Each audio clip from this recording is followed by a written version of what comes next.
Okey.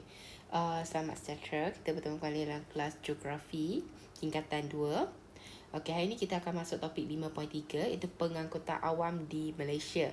Okey, kita bagi kepada pengangkutan darat. Okey, pengangkutan darat,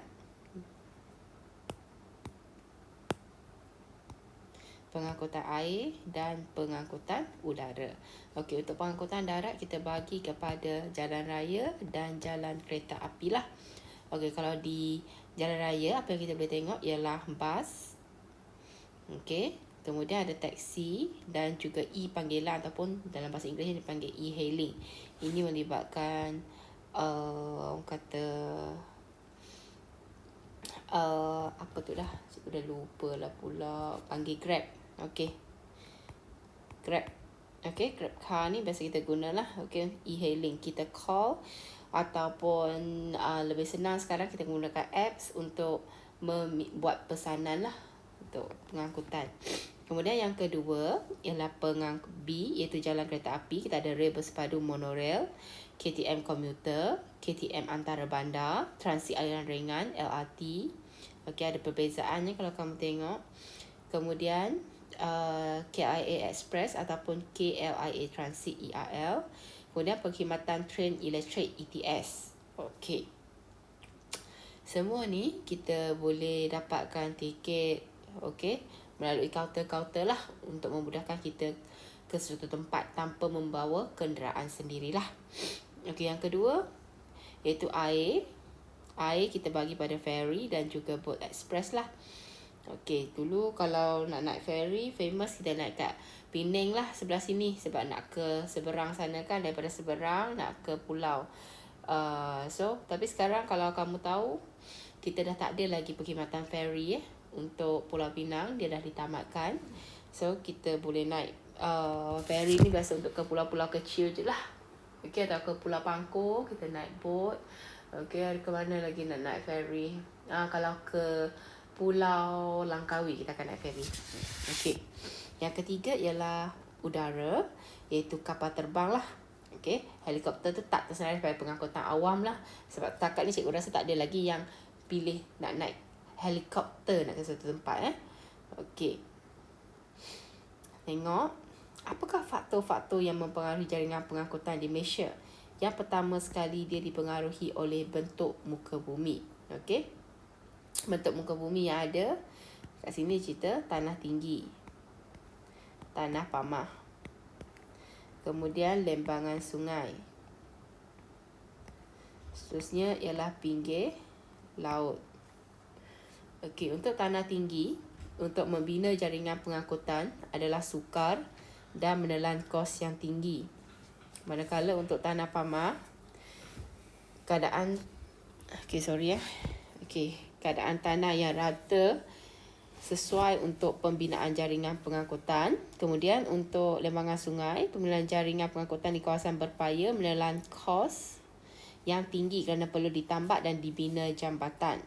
Okey, kemudian untuk pinggir laut, kawasan pinggir pantai yang berteluk sesuai untuk jadikan pelabuhan kerana keadaannya terlindung dan dalam.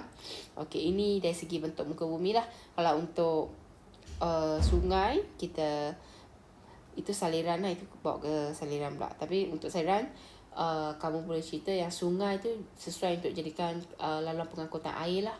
Terutamanya di Sabah dan Sarawak, mereka banyak menggunakan pengangkutan air. Okey.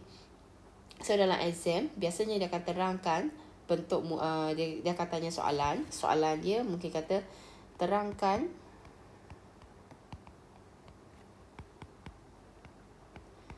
pengaruh bentuk muka bumi terhadap jaringan pengangkutan di Malaysia. Dia twist sikit soalan ni. Kalau dah twist sikit, biasa kamu pun blur. Sebenarnya soalan ni sama je. Dia kata soalan ni sama. Terangkan faktor-faktor yang mempengaruhi jaringan pengangkutan di Malaysia. Cuma cikgu tulis terangkan pengaruh bentuk muka bumi terhadap jaringan pengangkutan di Malaysia. Okey. Soalan kalau untuk nombor 2 ialah kemajuan teknologi. macam mana kemajuan teknologi ni dia boleh mempengaruhi jaringan pengangkutan. Dia tengok bila ada teknologi kita boleh bina terowong. Okey, terowong ini sebenarnya satu bukit, kita tak ratakan bukit ni kan. Kita buat satu terowong untuk menembusi bukit ini agar bukit ini terpelihara dan kita tidak mengganggu habitat flora dan juga fauna yang ada di kawasan ini. Okey. Pembinaan terowong smart yang boleh berfungsi sebagai saliran air dan laluan kenderaan lah. Dia 2-in-1. Yang kedua, pembinaan jambatan Sultan Abdul Alim. Okey. Abdul Alim Muazzam Shah di Pulau Pinang yang merupakan jambatan terpanjang di Malaysia iaitu 24 km. Okay, dibina jambatan lah. Kalau kamu free, kamu kan suka buka YouTube, suka main game kan, kamu cuba tengok bagaimana cara membina jambatan. Cuba kamu tengok apa yang mereka buat untuk letakkan orang kata pacak ini, okey, ataupun dia kata untuk letakkan dia punya tertulang. Okey. Kemudian kita ada pembinaan lebuh raya Timur Barat yang merentasi tanah tinggi dan sungai. Okey, kemudian laluan bawah tanah bagi projek MRT yang menggunakan teknologi tinggi lah. Kita tengok MRT tu, kita MRT yang celah bangunan, kemudian ada KTM yang ada di bawah bangunan. Macam mana kita buat semua tu. Okey. Kemudian yang ketiga ialah dasar kerajaan. Dasar kerajaan ni ialah apa tindakan yang kerajaan buat untuk membina orang kata jaringan pengangkutan tu. Yang pertama, okey, yang ini dah tak ada. Suruhanjaya Pengangkutan Awam Darat ni SPAT dah tak ada. So ini poin cikgu takkan terangkan. Okey. Salah satu bidang keberhasilan utama negara NKRA bertujuan untuk menambah baik pengangkutan awam bandar. Okey, so mereka akan kaji yang mana sesuai untuk ditambah jalan raya bertingkat. Okey, itu highway. Okey, kemudian kerajaan Malaysia memperuntukkan 55 bilion untuk pelaksanaan projek East Coast Rail Line ECRL yang menghubungkan Lembah Kelang ke Pantai Timur Semenanjung Malaysia dalam pembentangan bajet 2017. So projek ni setakat ni masih lagi di orang kata dihentikan sementara untuk penambahbaikan. Pantai Timur ni bukan dia nak ke pantai. Pantai Timur ni maksudnya ke negeri Terengganu dan juga Kelantan lah. Okay, serta Pahang lah, negeri Pantai Timur ni. Okay, tapi main fokus dia ke Terengganu dan Kelantan lah. Okay, untuk dasar penswastaan seperti pembinaan lebuh raya Utara Selatan oleh PLAS Berhad dan perkhidmatan LRT serta bas oleh Prasarana Malaysia Berhad untuk meningkatkan kemajuan pengangkutan di Malaysia.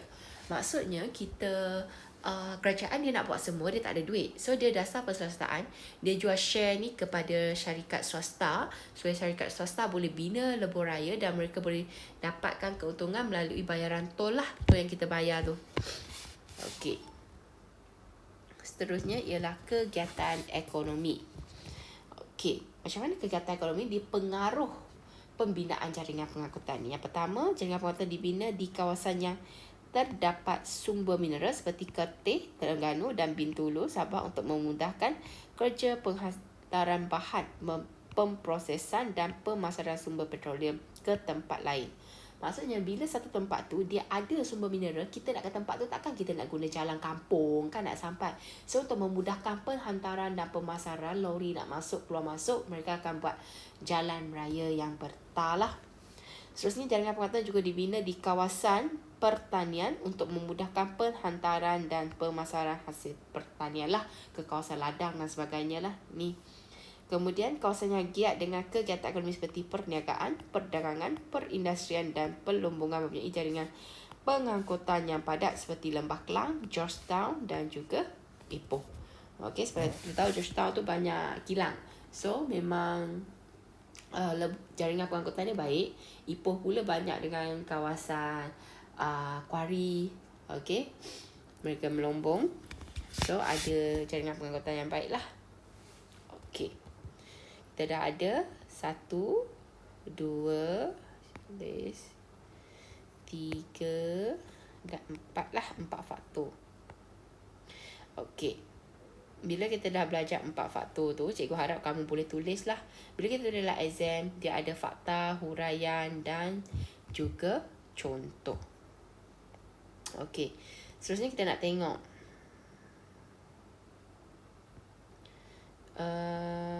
kepentingan kepentingan pengangkutan darat, udara dan air di Malaysia. Okey, apa kepentingan pengangkutan darat? Bila kamu tak baca pun kamu boleh baca. Kamu boleh orang kata jawab. Yang pertama sekali, kenapa kamu nak naik kereta bukan nak jalan kaki?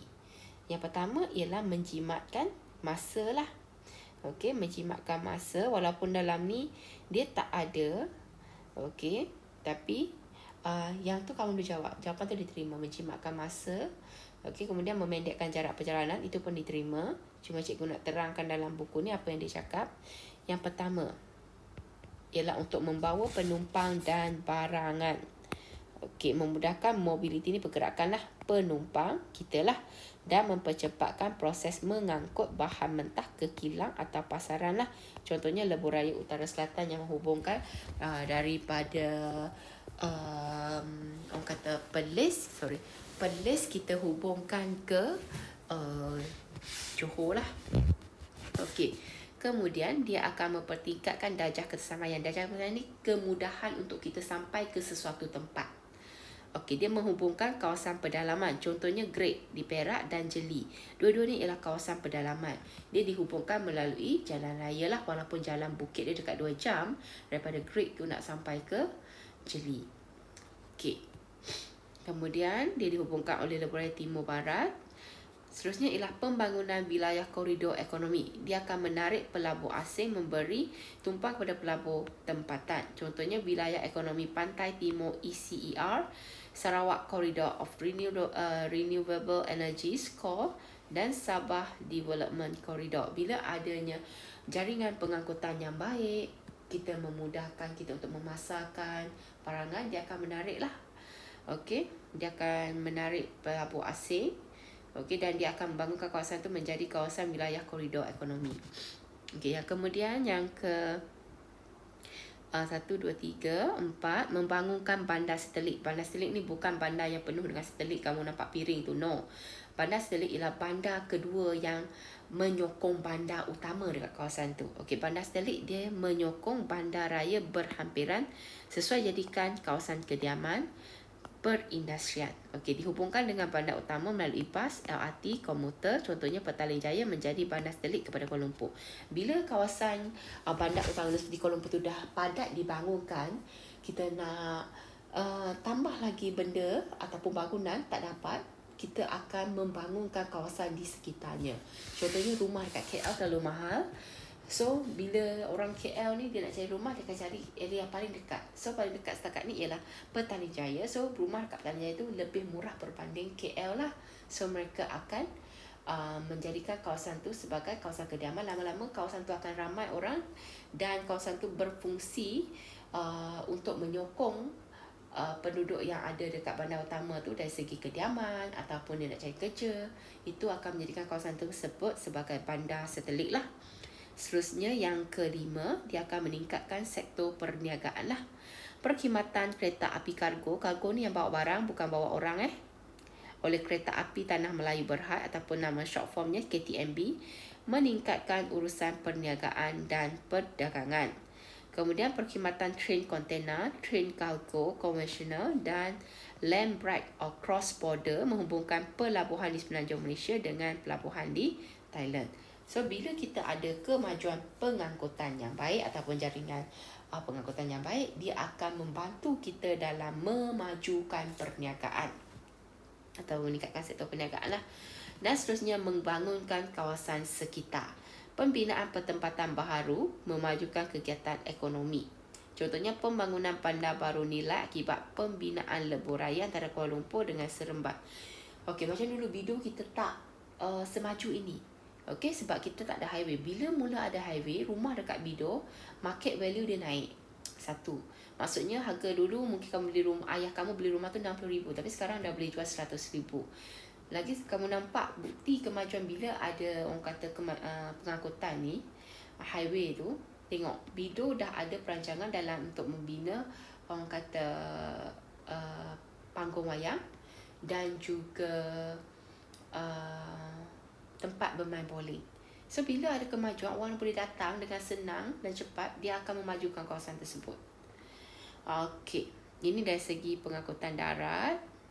Kemudian kita tengok kepentingan pengangkutan udara. Dia menggalakkan integrasi nasional, maksudnya hubungan lah, mengeratkan hubungan antara satu kawasan dengan kawasan yang lain lah. Dia menghubungkan Semenanjung Malaysia dengan Sarawak dan Sabah. Okey, sebab biasanya kita tak naik bot nak ke Sabah atau Sarawak sebab dia makan masa yang panjang dan berisiko lah. Okey, seterusnya kita akan meningkatkan darjah ketersampaian. Darjah ketersampaian ni maksudnya kita akan ada banyak pilihan untuk kita sampai ke suatu destinasi. Dia membawa penumpang, mengangkut barang, kemudian menggalakkan pelancongan serta menghubungkan kawasan pedalaman dengan bandar. Dia menjimatkan masa perjalanan lah. Bila kita nak kapal terbang, cikgu bagi contoh yang paling simple. Daripada Kuala Lumpur, cikgu nak balik ke Kelantan. Okey, Kuala Lumpur nak balik ke Kelantan, naik kereta at least tanpa henti dalam 7 jam. Kalau kata naik kapal terbang, cikgu hanya perlu naik kapal terbang selama 45 minit. Kamu tengok, cikgu dah jimat 6 jam 15 minit. Okey, kemudian kepentingan pengangkutan air, dia menghubungkan kawasan pedalaman. Okey, dia mengangkut barang pukal dan penumpang dari kawasan pedalaman ke bandar. Contohnya Sungai Rajang, Sarawak dan Sungai Kinabatangan, Sabah. Okey. Kemudian sebab kawasan Sabah Sarawak ni, dia nak bina jalan raya, dia susah sikit sebab jalan dia tak rata, tanah tinggi. So nak kena tebang pokok, nak kena ratakan tanah. Cara terbaik ialah menggunakan sungai sebagai lalang utama lah. Kemudian membawa penumpang dan barangan, membawa pelancong ke destinasi pelancongan. Contohnya Sungai Tembeling Pahang untuk membawa pelancong ke Taman Negara lah. Kemudian membawa barangan, contohnya perkhidmatan feri Labuan Menumbuk Sabah dan perkhidmatan bot seperti ke Pulau Tioman Pahang dan Pulau Langkawi Kedah. Sebab kita tak ada jalan darat yang menghubungkan ke kawasan tersebut. Cara terbaik ialah dengan naik bot ataupun feri lah. Seterusnya mengendalikan urusan perdagangan lah.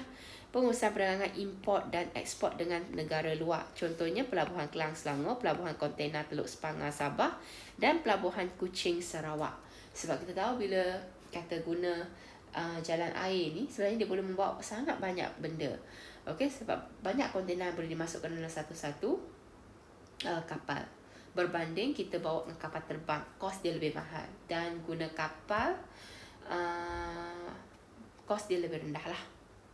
Okey, kos pengangkutan lebih murah serta penyediaan ruang kargo yang luas bagi mengangkut barangan pukal. Pukal ni barangan yang dalam kuantiti yang banyak. So, cikgu nak kamu buat soalan ni. Okey, kalau ada soalan, boleh tanya cikgu dalam grup. Okey, seperti biasa, siapkan kerja lepas. 5 hari bulan 4 kita akan bertemu face to face. So, apa yang kamu buat, kamu kena face. Betul tak? Tak buat kerja, hadaplah kan? Okay, thank you class.